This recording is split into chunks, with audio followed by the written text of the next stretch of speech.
Let me try that again. Hello, everyone. Welcome to the February 10th edition of the Decaturish Twitch Show. I'm your host, editor, and publisher, Dan Wisenhunt. Our guests today are Mayor Patti Garrett and Mayor Pro Tem Tony Powers. How are y'all doing today? Doing great, Dan. Yeah, thanks. Thank you both. Enjoying a nice day. It is a gorgeous day. Please, if y'all, obviously stay to watch the show, but if it's this nice tomorrow, go out and get a walk because it's really, really gorgeous. Oh, yeah. It was like, what, 60-something degrees? It was incredible. 70. Oh, it felt so nice. So the way this works is we do this Twitch show. We do it every Wednesday around 6 o'clock.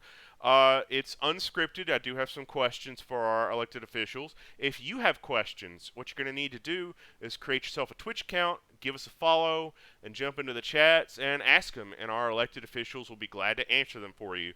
So, Mayor Pro Tem and Mayor Patti Garrett, what is going on in Decatur these days? I know that's a broad question, but we've been through a lot. I feel like we've all collectively lived like about a decade within the span of, less than 11 months. So, big picture for me, what is the state of Decatur right now as you see it?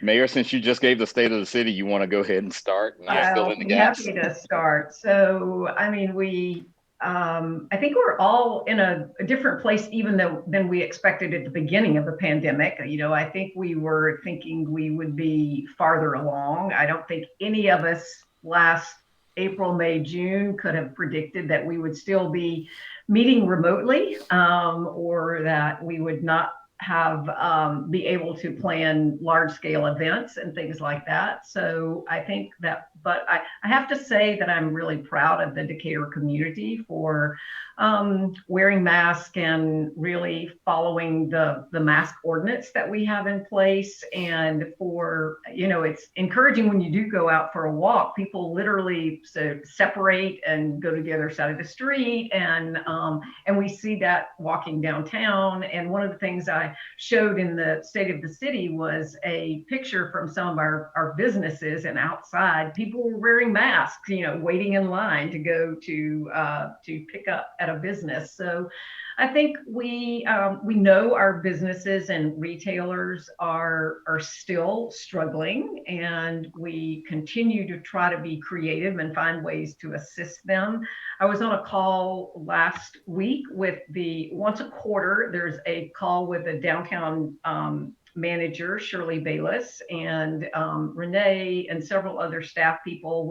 They do a call in the morning with the restaurants and a call in the afternoon with the retailers, and just talking about some of the continued challenges. And the restaurants in particular were appreciative of the things that we've done with Fab Fridays, the things that we've done with the open container ordinance, and they spoke very highly in favor of that. And several said they'd like to see it expanded or at least prolonged.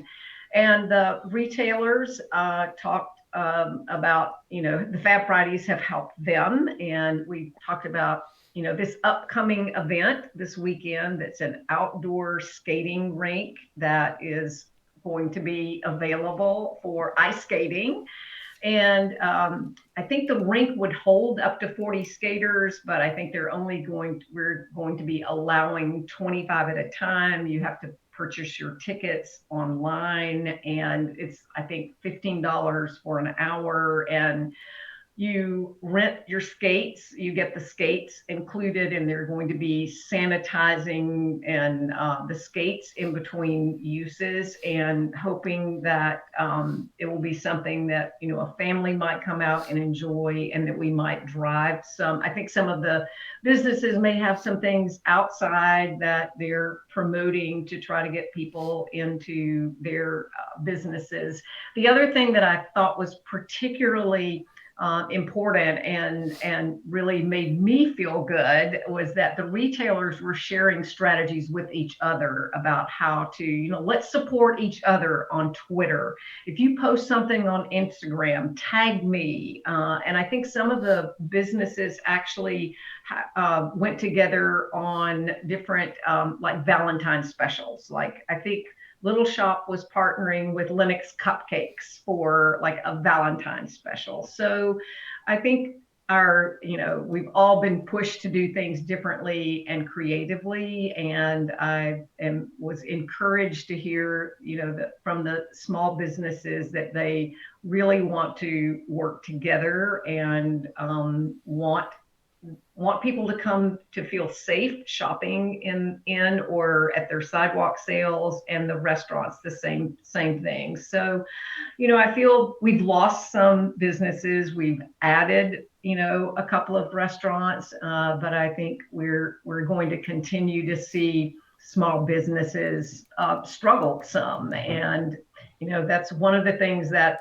I was asked to put a letter together to try to get direct funding from the feds for the next, I think it's called the American Recovery Act, or the next legislation that is being contemplated at the federal level on things that your community could use direct funding for. And I highlighted the fact that we had two small business opportunities that were oversubscribed, and we had as well as a nonprofit fund that was oversubscribed. And so more businesses need help that we don't have the funds to help them with. And I also used a quote from somebody in a small business in the city that said that they are a small retailer, and they had actually were selling their stock from this past fall and winter as well. They ordered very, very little new stock for fall and winter. They were selling what they had left over from the year before, that they just could not afford to. They had stuff they hadn't sold yet, and they couldn't afford to invest in bringing in a lot of new stock until that was moved, just based on the sales and the decrease in sales. So I think as we're hopeful for things changing with the vaccine, we know that it is still such a slow process. So, and I will just say, I have been able to get my first and second vaccination. Yay, I know. I mean, I felt like it was a gift, really and truly. And on a call yesterday with Dr. Toomey with the Georgia Municipal Association, she said they had some criticism and pushback for opening it up at the state level for people ages 65 and older, in addition to first responders. And she said they just were not having enough people take the vaccine. And that's why the state has flexibility from CDC to open it up. And so that they had vaccine, that they were really, it was not being used quickly by the groups that were in that first 1A group. So there was also a lot of discussion about how do we make the distribution more equitable. And I think the state, and I've had these conversations with the county about perhaps using minority churches as vaccination sites, that would, first of all, would help with any vaccine hesitancy, but also be a location that people are comfortable with going, and would allow for overcoming, hopefully, some of the equities with respect to distribution. So, and she addressed a little bit, which I'd not really thought about, the vaccine hesitancy. And she said that the percentage of people age 65 and older that are willing and wanting to get the vaccine is much higher than the percentage even in the group that was eligible before that, because for a couple of things, that's where the higher rates of death and hospitalizations are occurring.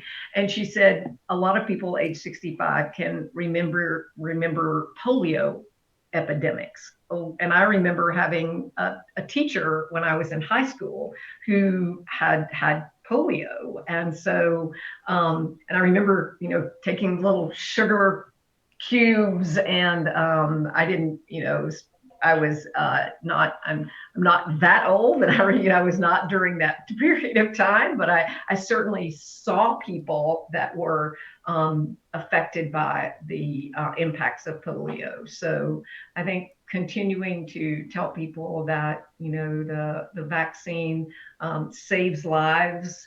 Our life expectancy is what it is today, I think, because of vaccines. So that's a long answer to a short question, but I Well, it was think a very broad question, so I mean, right. that's And fair. I'll let the mayor pro tem add, but I think we're making progress, and I think everybody is continuing to want to do their part. Before he gets started, I want to say thank you for reminding me about doing a story about the ice skating because I saw that and I lost track of it and I was like, oh yeah, that was what I forgot to do. I'm sorry. Go ahead, Tony. Good. Well, it's kind of hard to follow that because she hit on all the things. A couple of things I want to point out. The one thing that I think gets lost in a lot of this is we had two new commissioners elected before the pandemic started, and we really didn't have a lot of time together in person before we went into virtual meetings. And the amount of work that we've been able to do together as a group. I mean, we just had our most recent virtual retreat. We've been able to refinance some debt and buy the Samuel L. Jones Boys Club. Some things that were pretty heady accomplishments considering all this stuff was done virtually. There's a huge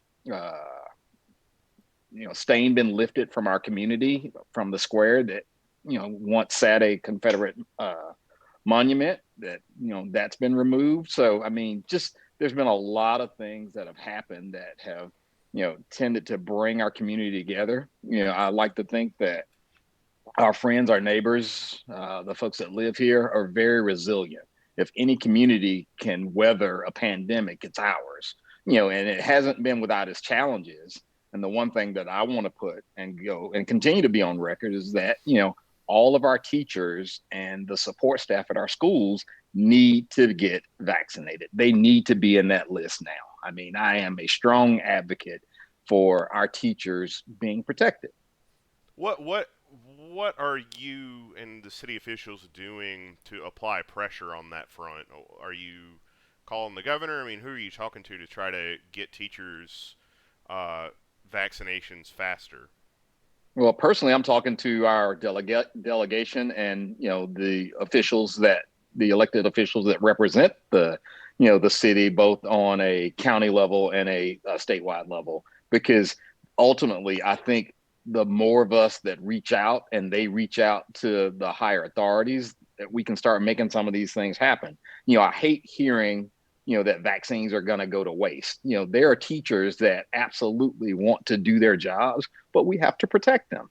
That same for the custodial staff and the folks, the nutritionists. I mean, we need to protect so that we can get, because you and I were talking the other day, Dan, about how difficult it is for you with a kindergartner and trying to do this from home.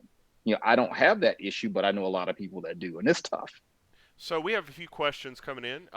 First question is, how is the city partnering with the nonprofit community to help people affected by job losses and reduced income? I know we talked about the loan program that the city has done. What are some of the other things that you're working on? I think there was also a nonprofit grant program as well that the city participated in. Right. The city did have $300,000 that was, I think it was almost $500,000 that was requested. So went also into a blind lottery system, and that was distributed to a number of nonprofits in I think 15 maybe in the city. And I do know that staff has contacted some of the apartment complex managers to find out about whether or not people are struggling with respect to rent. And there are some countywide programs for rental assistance, and we're really trying to sort of keep our tabs and eyes on that, but we have not had that reported to us as being something that our our current residents are struggling with respect to potential evictions and that sort of thing. The emails that I have gotten about that have mostly been from DeKalb County. But I mean, one of the things that we try to make our residents aware of is that we do partner with DeKalb County, and that there are programs that are being financed through the county that our residents should be eligible for, since we're residents also of DeKalb County. And I just listened to the Facebook, I guess, DeKalb delegation meeting today at noon, and Mayor Ernst from Brookhaven was saying, which I wasn't aware, that they have a couple of the census areas that are on the lowest end of poverty within DeKalb County. And he was saying, that he was hoping that some of the funds that have just been announced from the CEO's office with respect to preventing evictions would be available. And I think that the programs that have been countywide have not been restricted to unincorporated areas. So, and I think with respect to job loss, that's such a difficult issue. One thing that the city did do is extend the time for people to pay their taxes this year. And the city can work with any resident with respect to paying city taxes if they have a hardship situation. It's sort of you need to contact the city and talk to Russ Madison and work out something with the city. But that is something that we've always done, and we certainly have that available during the pandemic, and want people to know about that. Tony, do you have anything you want to add to that? No, that's I think she hit it all on the head. That's the good thing about her liaisons with all the outreach. She is a great gatherer of information, and she disseminates it to the rest of the commission, very eloquently. One of the things that I'm interested to see over the next few years is the pandemic has really, I think, shifted the mentality of a lot of people in terms of where work can get done and where people can be productive. Work, a lot of people are realizing now that work does not necessarily have to occur in an office. Of course, I've known that more or less for a few years now, but a lot of people are sort of waking up to that possibility. I'm wondering if the city is looking ahead. I know the big mixed use over at the Callaway building that's anchored by a co-works space. I think it's WeWork. So there's been a big investment in office space in Decatur. What do you think is going to happen with office space in Decatur over the next couple of years as hopefully the dust starts to settle a little bit from this pandemic, and we start seeing, what shook out? I know that there are folks that I talk to every day that, while their model has always been a remote model, I think some people will be, looking for the change of pace, getting away from home, getting back into, some type of light office space. Now, it may be a model where it's a shared space. I know that I've talked to a couple of people the last weekend that they're going to continue to be remote. But I could easily see folks wanting to have a shared office space. I know we were moving towards that with a number of the spaces that were already here that were, the WeWorks, the co-works, all the smaller spaces. So I think that that's going to continue to grow, because I wouldn't want to be, here at home full time trying to, separate my home life from my work life. Mayor, you have any thoughts about that?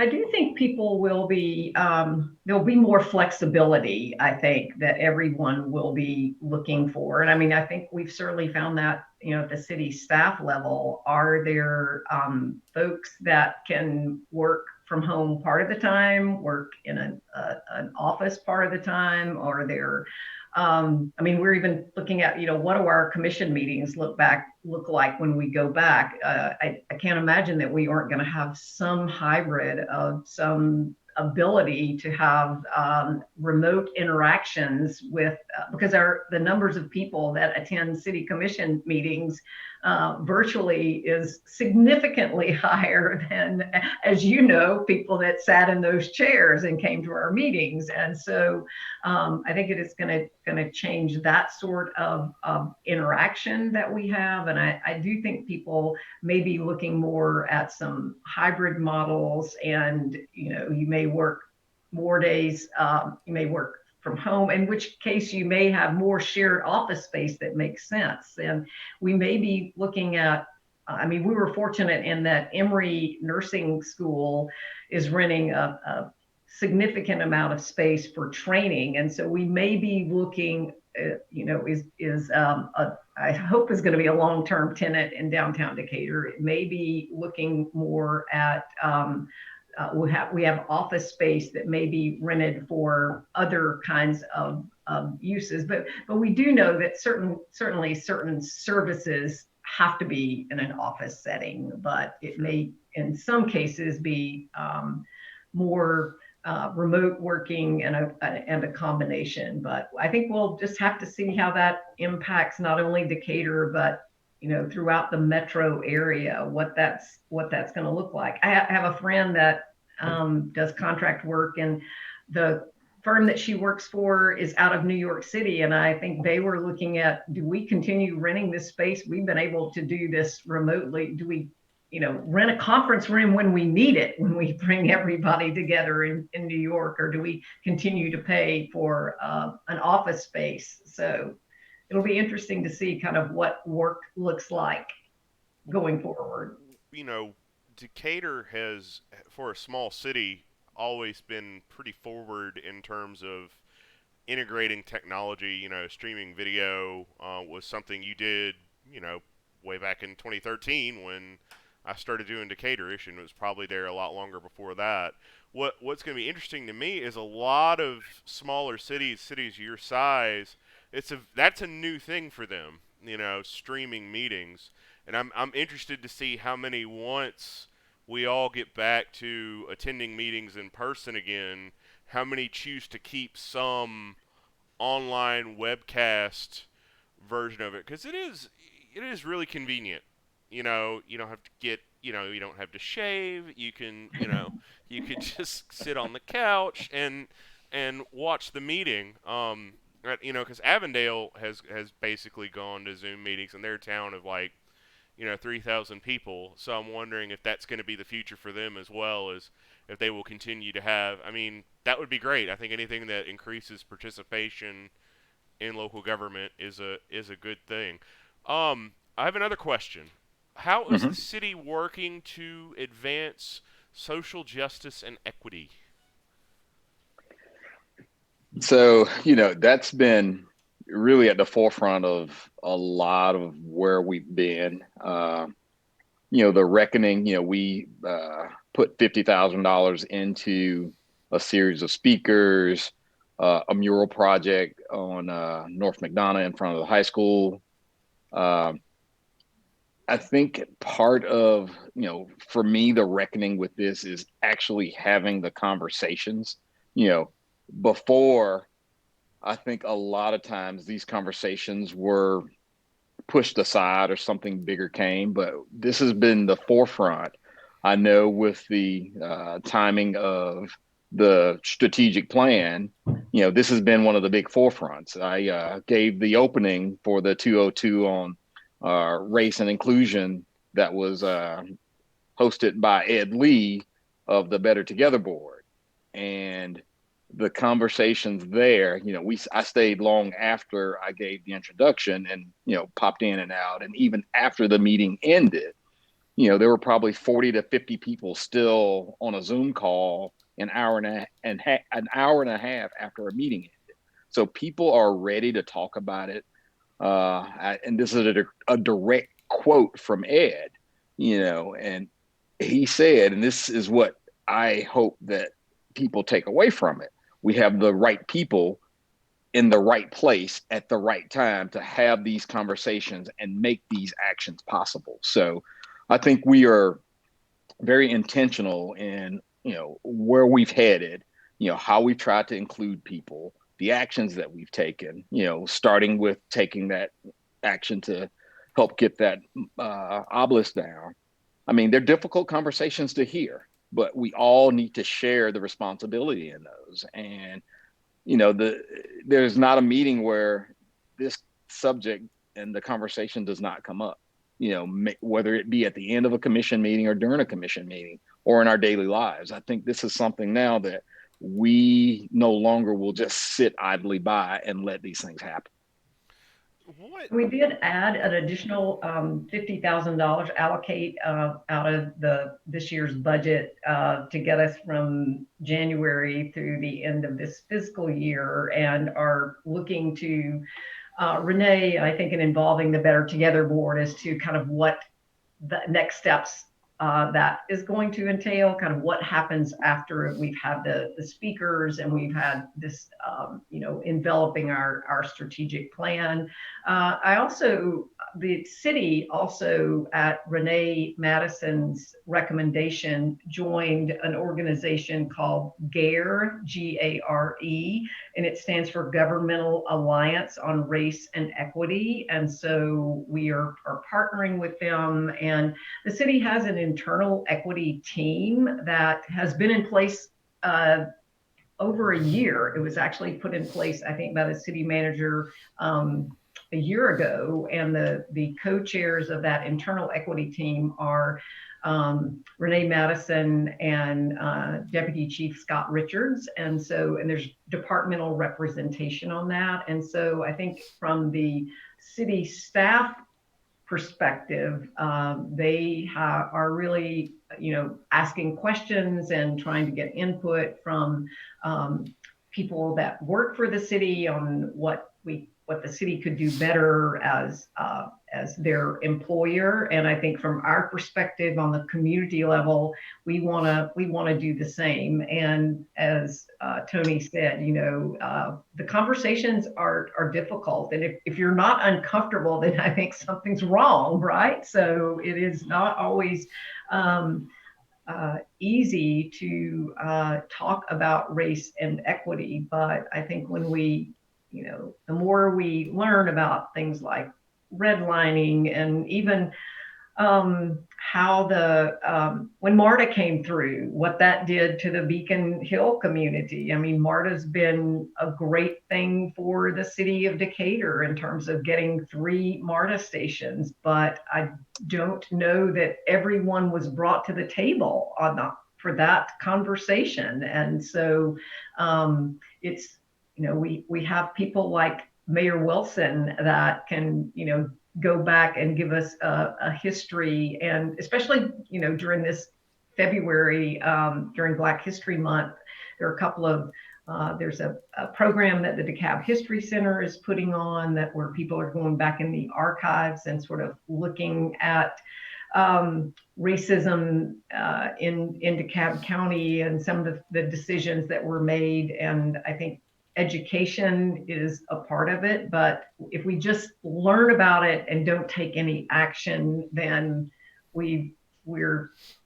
it's not productive. I mean, we might as well, if you know something and know the history and know the inequities, and you just sit on that, I think that could be that's even worse, right? So I do feel like that we've made some strides, but we have lots more to take and to make. So I think, I'm on the Georgia Municipal Association. They put together a commission on equity and inclusion. They're going to come out with sort of like a template for what cities could do for addressing monuments, for example, what cities can do to put the equity lens on every part of training that they bring forward. And GMA has made a commitment to do that whether you're talking about training for elected officials in planning and zoning or budgeting, or the wide array of opportunities that they provide with respect to training for elected officials, that are we putting that through an equity lens? Is that a part of that training? Because if you're just talking about budgeting or emergency services or anything else that a city does, and you don't put it through the equity lens, then you're not doing everything you could and should do. So one of the questions that I have is, to what extent does the city think, do the two of you think the police department should change how it handles certain things? And the reason I bring this up is, a few years ago we wrote about a story where the development authority wanted to do a concierge program where they would, or something to that effect, where instead of the first line of interaction with a homeless person on the square being a police officer, it would be somebody else with the city, who would talk to that person and try to connect them with social services. And that never came to pass, in part because the police department kind of said, wait a minute, you've got to have training, et cetera, and so on, to deal with certain situations. And this happened well before 2020 and George Floyd and all of that. So it's a different context. But looking back on it now, it seemed to me like a sincere attempt to make police the last person you call to deal with those kinds of concerns, instead of the first person that you call. And I know that there's been some additional resources deployed, to address, panhandling and that sort of thing in the square. But what can the city do? What is the city doing to change the scenario where when somebody has a problem with somebody, the first thing they do isn't to pick up the phone and call the police? Because in Atlanta, they have like a new number now where you can call, and instead of calling the police, it calls somebody's social services, to connect them with the people that need help. So what is the city doing on that front?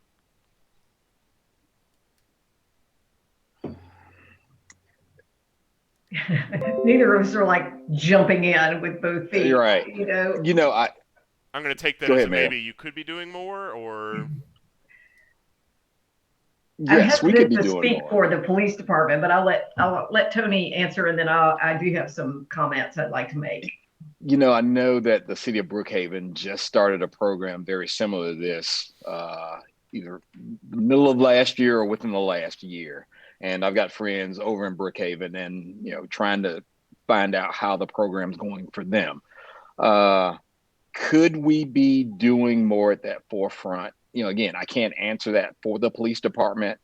As an elected official, I would hope that, Chief Booker is channeling resources into figuring out ways to, handle this better.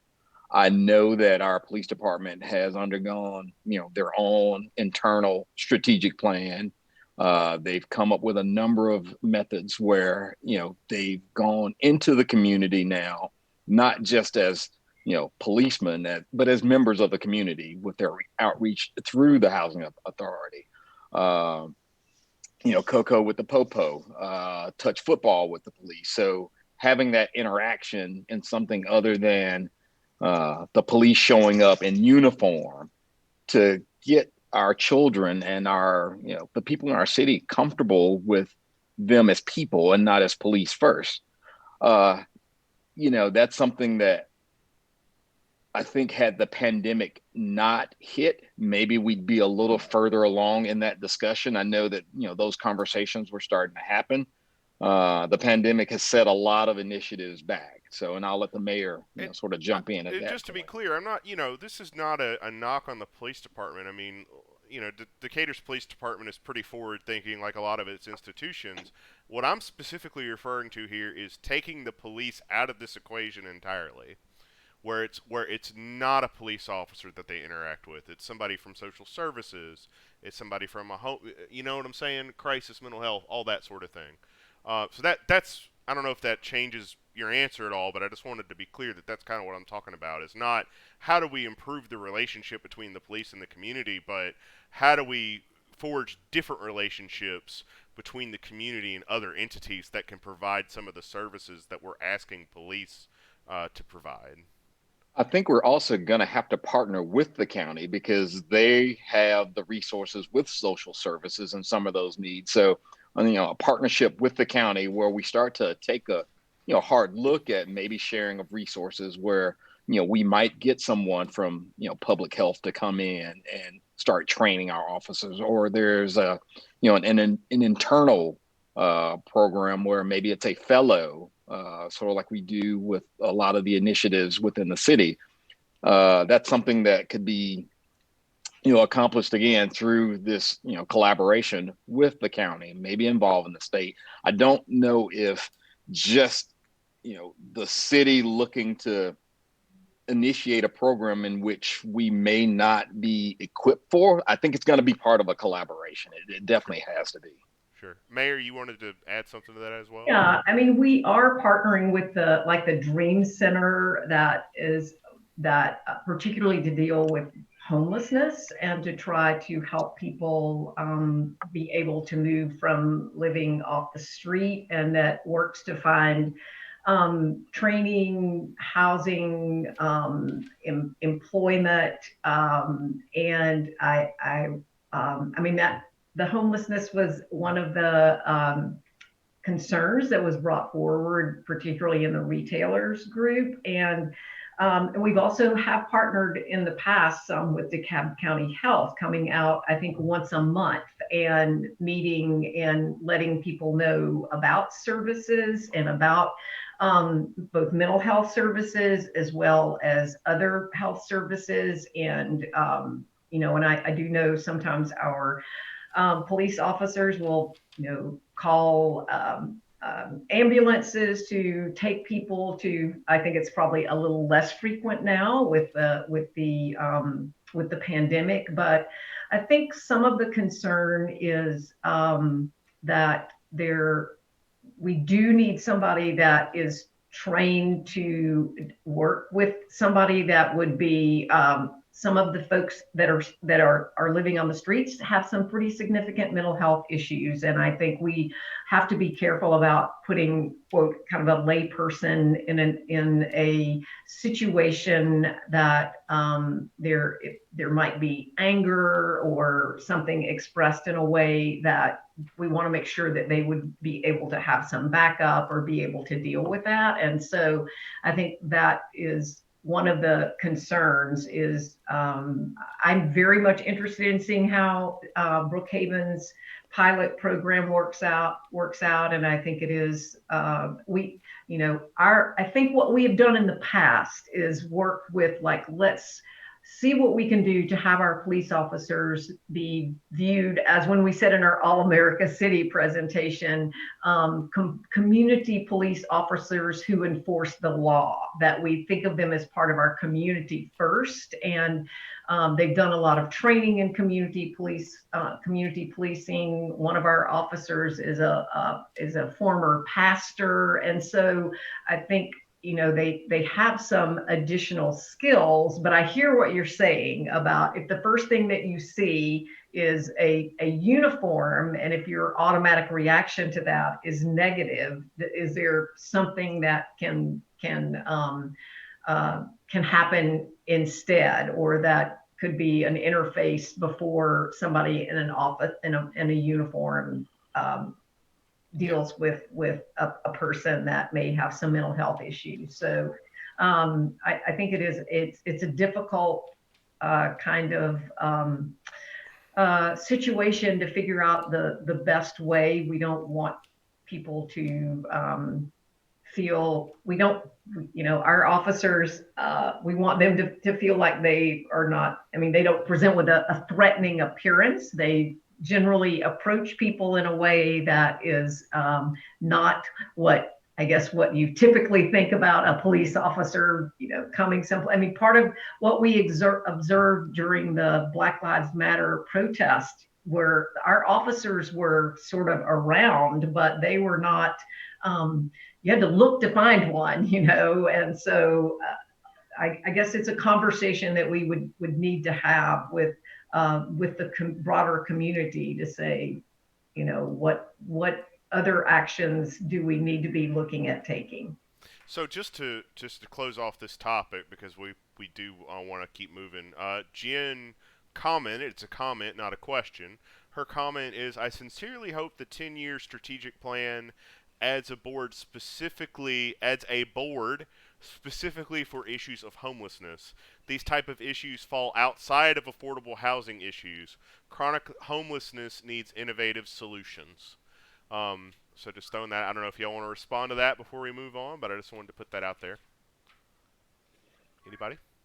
I agree. It does. It is a challenge that every city is dealing with, and I think it is when you're in an urban area, and it has certainly been exacerbated during the pandemic. And there are a lot of issues that what comes before that, I think, is what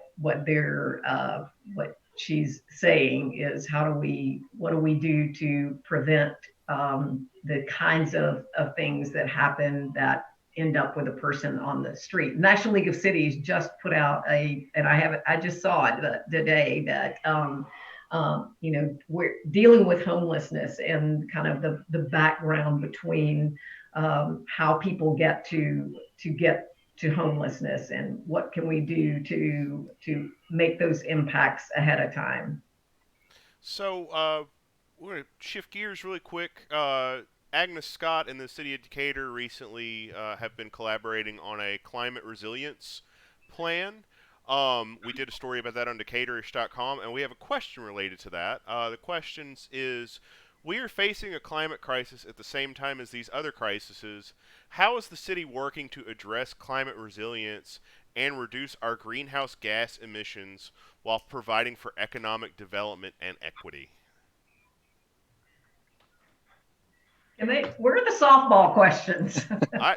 Well, take it up with Twitch, man. I don't know. I'm kidding. So, Dan, the one thing that the city and Agnes Scott have been working on, I think they're measured steps that, I think that each organization are going to take. One of the things, one of the questions I had during that segment was, how can we, with the MLK project, make this a year-long project where we start to help our seniors stay in their homes by, getting their homes more energy efficient, more green. They're in turn keeping the diversity in our city. To me, I thought that was something that could be handled pretty quickly, and it was the low-hanging fruit. So as a step there, I think it's a more complicated issue that I think it's going to take all of us working together, whether that's through the city eventually changing out its fleet of vehicles to electric vehicles. I think these are going to be intentional steps that we as the elected body will have this conversation with city staff, and as well as with the people of the community. How can we get there? And we do have the Environmental Sustainability Board that we will rely heavily on, as well as folks that work within the city. So I think those are just some of the steps that I think we can take right away. And I want to remind people that the Decatur Strategic Plan 202 for climate is tomorrow night. That's right. So please participate. We want to have input from our citizens. What are some of those low-hanging fruit ideas? What can we do in the next 3 years, in the next 10 years? Our transportation initiatives. Can we figure out a way to get more people out of cars? I know one thing that has come up is a circulator bus. Are there ways to move people around the city using our bike lanes and more pedestrian safe walks and that sort of thing? But people have the opportunity to say, here's what I'd really like to see the city work on, and in the next 3 to 5 to 10 years, and to share those ideas with us. So I think the other piece that people the city can do a lot. We have we have a green building ordinance. If you do any substantial renovation, if you build a new house, if you have a new commercial building, substantial renovation, you have to meet a green building standard. And we were one of the, I think, the first city in the metro area to develop those standards. And South Base helped us out with that. The tree ordinance, I think that's on our work plan this year to revise the tree ordinance. I want people to remember too that each of us individually have things that our homes, our lifestyles make a big impact as well. So in terms of fuel usage, in terms of can we manage that thermostat down a little bit, in the winter, wear a sweater like I'm wearing. In the summer, can you get insulation, and maybe, that's, as Tony said, can we help provide that for our seniors that may live in homes that are very leaky? What kind of food do we consume? And so, I think there are things that the city can do, but the city can't do everything. Much of what we see happening and contributing to greenhouse gas emissions is through our choices as well. So I think that's something that we want feedback on what we can do, but I hope people are thinking about, are there things that I can individually do to help decrease my footprint, so to speak. I want to let everyone know, too, you can find the details about the climate discussion tomorrow at Decatur2030.com. That is Decatur2030.com. That is the clearinghouse for all of the strategic planning stuff that's happening. Just as a personal note, I know there are a lot of things that Decatur has a lot of discussions about a lot of things. It's something Decatur does, and it can be overwhelming. But the strategic plan is one of those things you really should take an opportunity to get involved in. It is a sort of roadmap for the city over the next 10 years. It's a little bit delayed because we had this pandemic going on, so they're kind of playing catch up. But if you have opinions about the direction of this city, go to Decatur 2030 and participate in these discussions, because that really is the feedback that they're drawing from. These things, these ideas didn't spontaneously appear. A lot of them come from these plans, and those plans are influenced by the people who show up. So definitely take time out of your day to do that. Want to just, again, we got about 10 minutes left, and I do want to be respectful of your time. When do you think we will get back to a point where we can do things like, you mentioned the MLK Service Project, and I was like, yeah, that made me sad that didn't happen this year, for good reasons, because of the pandemic. But when do you think we can realistically expect to get back to a point where we're doing the book festival? Because if I understand it correctly, the book festival might also be virtual again this year. I think Mayor might have mentioned that at some point. Where we can do the beer festival, where we can do all of these wonderful festivals and events that Decatur is known for. What do you think is a realistic timeline for that? I wish I knew. Well, yeah, me too. So, I'd be a rich man. Yeah, somebody asked Dr. Toomey that yesterday, and she was like, I really don't like to predict things because my predictions may not be very accurate. So, my hope is certainly by this time next year, we'll have, now whether or not it's earlier than that, I think some of it depends on, do we get a Johnson & Johnson vaccine? Do we get more people immunized faster? But I think we're sort of looking, and I think we're going to be having, I don't know that I'm going to fly again without a mask, right? I think, it just feels like I may not come home with a cold or something when I fly if I just am a little, wear a mask when I fly, and you see other people doing it. So I think our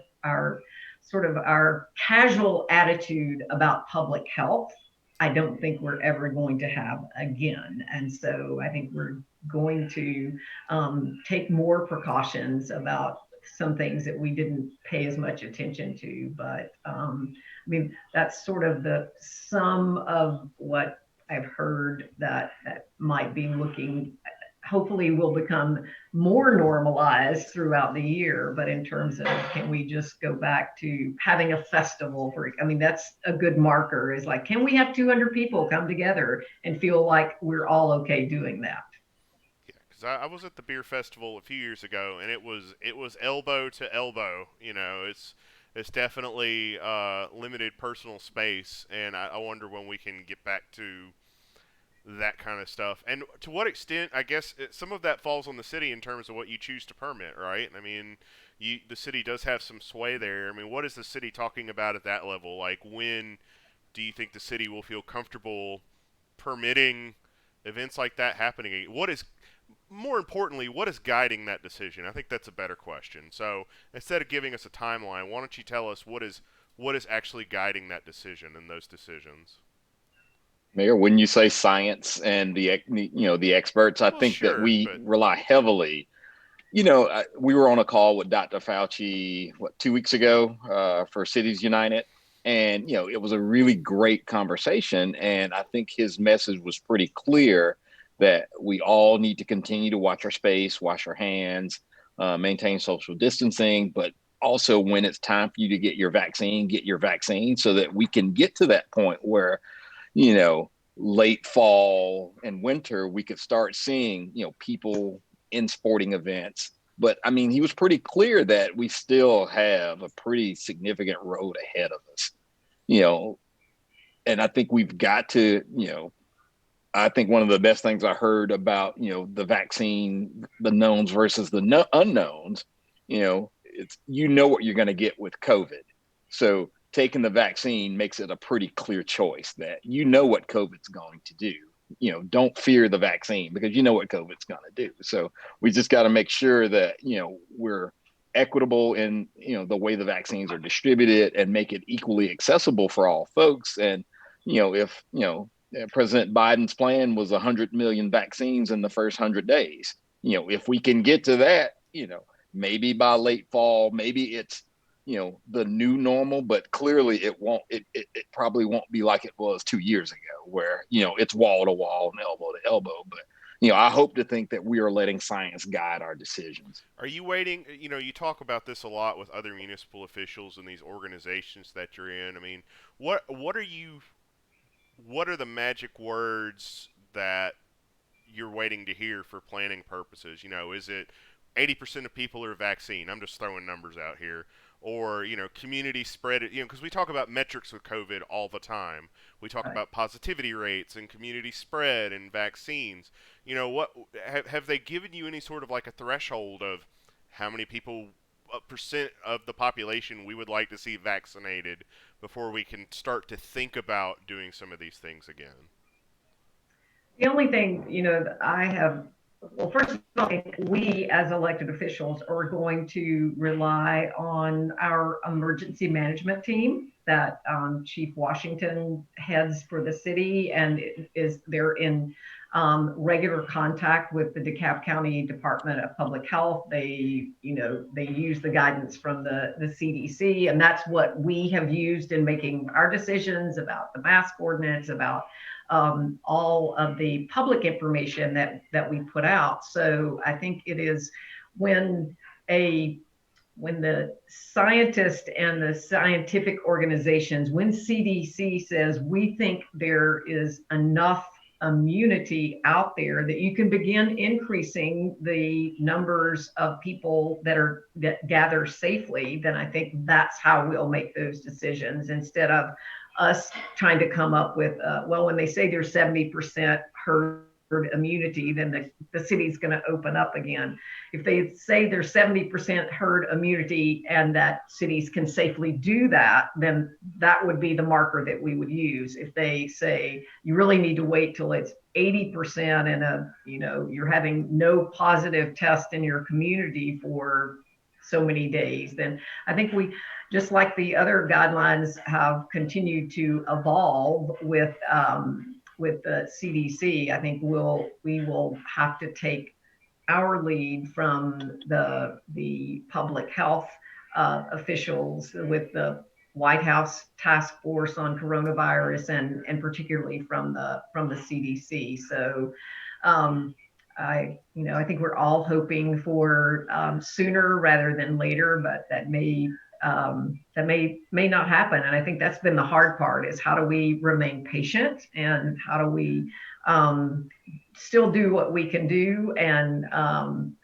there was a question yesterday about double masking, and Dr. Del Rio said, I call double masking, I wear a mask, you wear a mask, and we're pretty safe, And he said the main thing is to have a mask that fits. And so I think they're still wearing a mask is extremely important. And my guess is we're still going to be wearing masks for a while. And but we'll rely on the science and the recommendations through public health. And that's, I think, the message that we've always tried to use in determining what's considered. I mean, some of the guidelines come straight from the governor's office as to what you can and can't allow. But I think in terms of what we have control over in the city, with saying permitting events, that will be our call. Then it will be based on the recommendations of the CDC and the scientific community. Mayor, we got about. I'm sorry. Go ahead, Tony. I was going to say, and as a follow up, I think if you look at some of these event organizers, they're not ready. So Sure. we have listened to them. We continue to talk to them. There was an opportunity for the restaurants to open up some more parking or more outdoor dining options 4 or 5 months ago, and many of them said they were just not ready to do it, that they felt like it was in the best interest for them to continue to operate with the carry out the way they were operating. So a lot of these event organizers aren't ready yet either. Mayor, we got 2 minutes left. Are you going to be running for re-election this year? I knew you were going to ask me that. So I wasn't going to let you get away without asking you I that. know. So, it's really early. It is February. So I think I'd rather hold off on any announcements for a little while. Let me just say I continue to enjoy doing what I'm doing. And but we've got a lot going on things that I'd like to see happen. And but I will let you know when that decision is made. You better call me first, or I'm going to be really mad. Mayor Pro Tem, thank you both so much for joining us today, and thank you. We had a great audience today. Thank you all so much for joining us and watching. This is the Decaturish.com Twitch show. We will be back next Wednesday. I don't have a specific guest lined up. I will tell you that we have a new website called TuckerObserver.com. We're covering Tucker, Clarkston, and Stone Mountain. We will be doing a forum of some sort with the Clarkston City Council candidates running for the special election, and we will probably be hosting all of our forums virtually via Twitch going forward. So you can expect a lot of that, Nick. This coming year, rather, I still think it's 2020 sometimes. You can expect a lot of that this year. We will try to get you details about next week's show as soon as we can. Until then, everybody have a great weekend. Stay safe. Stay safe. Wear your mask. Get a COVID shot like the mayor did if you can. And we will talk to you again next week. Bye bye, everybody.